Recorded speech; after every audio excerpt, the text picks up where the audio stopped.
بسم اللہ الرحمن الرحیم۔ السلام علیکم ورحمۃ اللہ وبرکاتہ۔ اسٹرانگ وائس کے معزز سامعین اور سامعات، آج کی اس نئی ویڈیو پر تشریف لانے پر آپ کو خوش آمدید کہتے ہیں۔ آج کی اس ویڈیو میں ہم بات کرنے والے ہیں خلیفہ دوم امیر المومنین سیدنا عمر بن خطاب رضی اللہ تعالی عنہ کی خشیت الہی کے بارے میں، یعنی ان کے دل میں اللہ رب العزت کا کتنا خوف رہتا تھا اور اپنے معاملات میں ان کے سامنے خشیت الہی اور خوف الہی کی کتنا اہمیت تھی۔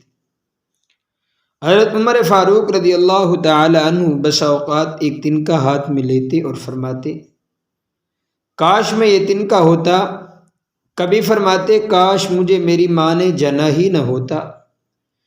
ایک مرتبہ کسی کام میں مشغول تھے، ایک شخص آیا اور کہنے لگا کہ فلاں شخص نے مجھ پر ظلم کیا ہے، آپ چل کر مجھے بدلہ دلوا دیجئے۔ آپ رضی اللہ تعالی عنہ نے اس کو ایک درہ مار دیا کہ جب میں اس کام کے لیے بیٹھتا ہوں اس وقت تو آتے نہیں، جب میں دوسرے کاموں میں مشغول ہو جاتا ہوں تو آ کر کہتے ہیں کہ بدلہ دلوا دو۔ وہ شخص چلا گیا۔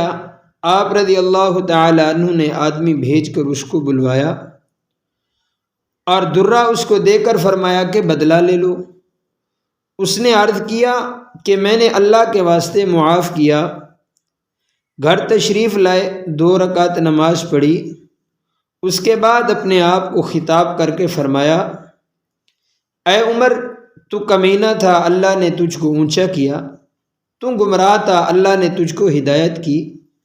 تو ذلیل تھا، اللہ نے تجھے عزت دی، پھر لوگوں کا بادشاہ بنایا۔ اب ایک شخص آ کر کہتا ہے کہ مجھے ظلم کا بدلہ دلوا دے تو اس کو مارتا ہے، کل کو قیامت کے دن اپنے رب کو کیا جواب دے گا؟ بڑی دیر تک اس طرح اپنے آپ کو ملامت کرتے رہے۔ معزز سامعین، یہ تھی زمینوں کے بادشاہ کی حالت، آسمانوں اور زمینوں اور اس بادشاہ کو پیدا کرنے والے بادشاہ کا خوف الہی۔ امید ہے کہ آپ کو ویڈیو اچھی لگی ہوگی، تو آپ سے گزارش ہے کہ ہمارے چینل اسٹرانگ وائس کو سبسکرائب کر دیں، ویڈیو کو لائک اور شیئر کر دیں اور کمنٹ کے اندر اپنے رائے کا اظہار فرما دیں۔ جزاک اللہ خیرہ۔